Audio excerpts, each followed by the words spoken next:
and welcome to Tucker Carlson Tonight. We want to bring you the latest on what was really a remarkable story that broke late Friday in the New York Times. We didn't have time to address it then.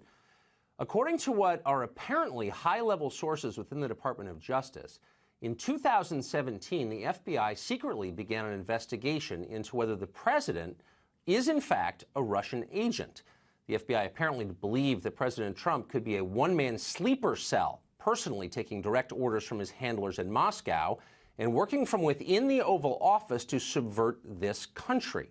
The FBI said they believed that could have happened, so they spied, apparently, on the President of the United States.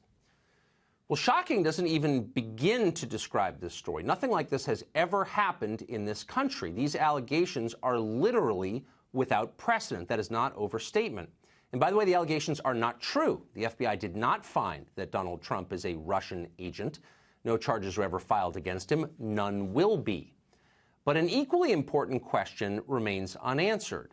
How did this happen? Deciding that a sitting president should be investigated for treason is not a small thing.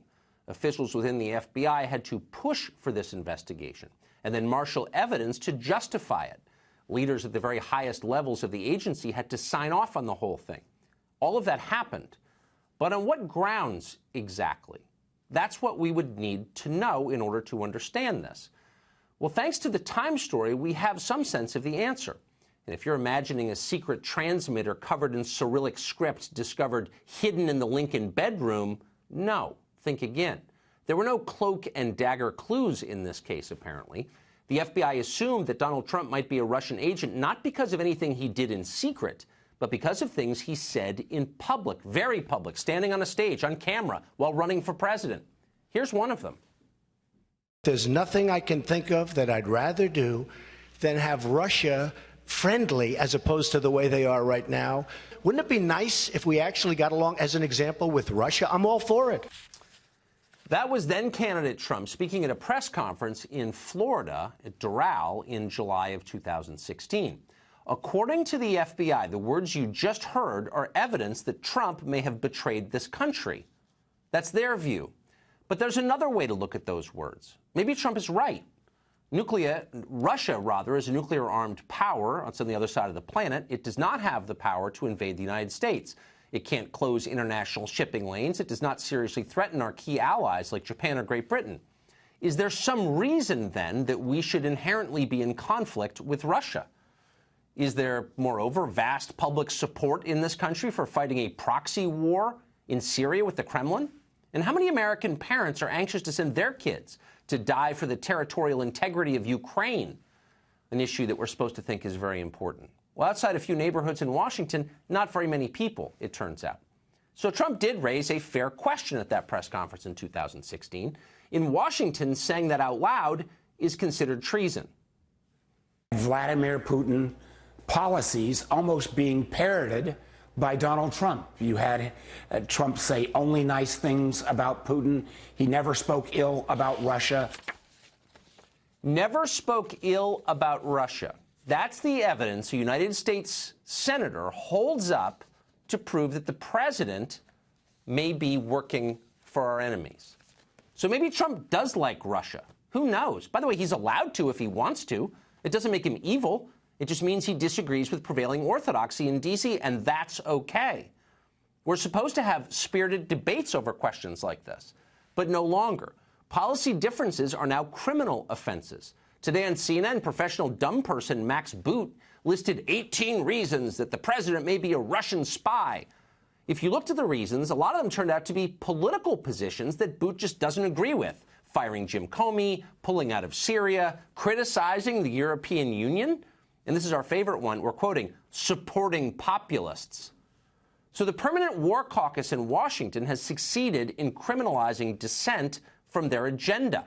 That's what this is. And by the way, if it were happening in a less developed country, we'd know exactly what to call it. It's an attempted coup. A political leader gets elected on a platform that law enforcement agencies don't like. So those agencies try to put him in jail. It happens all the time in other places. Now it's happening here. Former FBI lawyer and anti-Trump activist Lisa Page described the FBI's thinking in her closed-door testimony before Congress.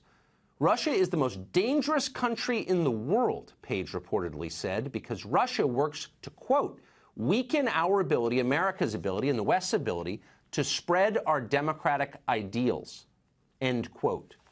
So spreading our democratic ideals, as with the Iraq War, is now the most important thing that America does, the one thing we must defend at all costs.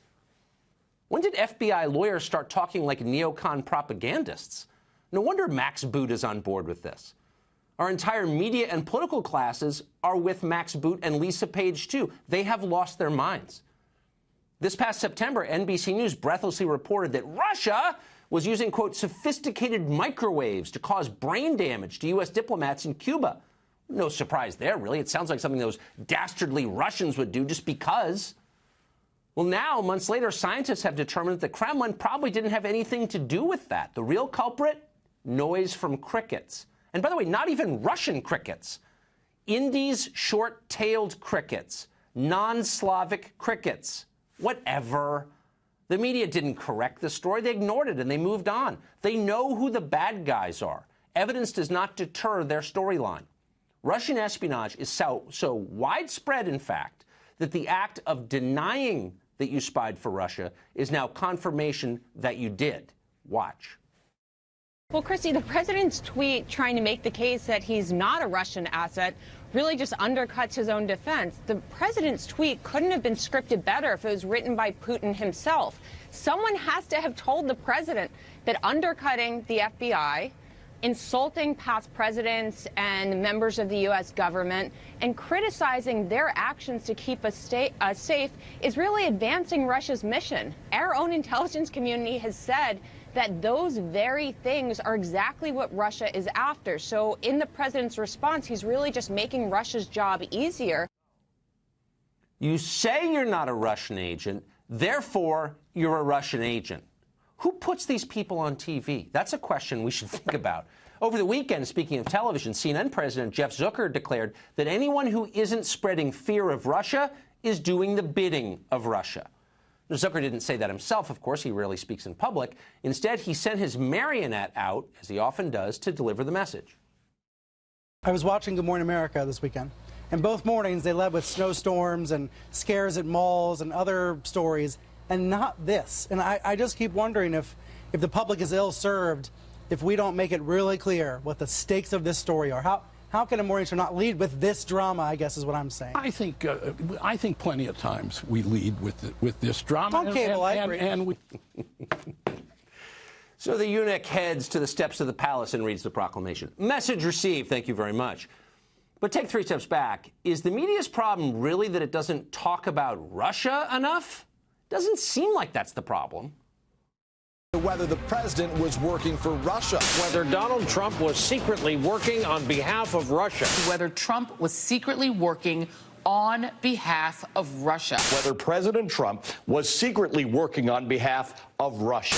Whether the president was secretly working with Russia against America. Whether Trump was secretly working on behalf of the Russians. Whether Trump was secretly working on behalf of Russia. Whether President Trump was working on behalf of Russia. Whether President Trump was working on Russia's behalf. Whether the sitting president was secretly working for Russia. Whether President Trump was working for Russia from the Oval Office. Does every show on cable news have the same writer? Well, yeah, it's the DNC. You've heard the script so many times that it's like background noise, muzak in an elevator. We never pause to ask the obvious question, which is, does it make sense? Does what they're saying logically add up, that Trump is doing the bidding of Russia? I don't know. Let's assess it just for a second. If you were Russia, let's say you're Vladimir Putin, how would you try to undermine American interests? Well, you'd probably try to get America stuck in costly, expensive foreign wars. You'd look at Iraq and Afghanistan, you would say, those wars have made America much weaker. Why not try and replicate that experience in, say, Syria and Libya?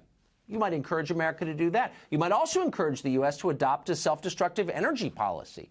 You'd have the American government sharply restrict the exploration of oil and natural gas in the name of the environment so that America produces less energy. Why would you do that? Because global energy prices would rise and the U.S. would have to import more. Who would that benefit? Russia, a petrostate. Their economy is dependent on energy. But Trump, and this is weird behavior for a secret Russian agent, has done just the opposite of that. The United States, for the first time in my lifetime, is an energy exporter. In fact, it's the largest producer of oil and gas in the world. Is that good for Russia? No, it's not. Who's pushing the opposite? Oh, weirdly, it's the left. They're the ones pushing a Green New Deal that would have this country shutting down oil and gas wells across the nation. Someday we're going to look back in shame and confusion and wonder how so many supposedly smart people went completely off the deep end. That's the task for future historians. For now, it is time for some radical transparency. Last fall, the president ordered the declassification and release of Carter Page's FISA application. How did an American citizen, who clearly didn't act as an agent for Russia, have his phones tapped and his email read by the federal government? On what basis?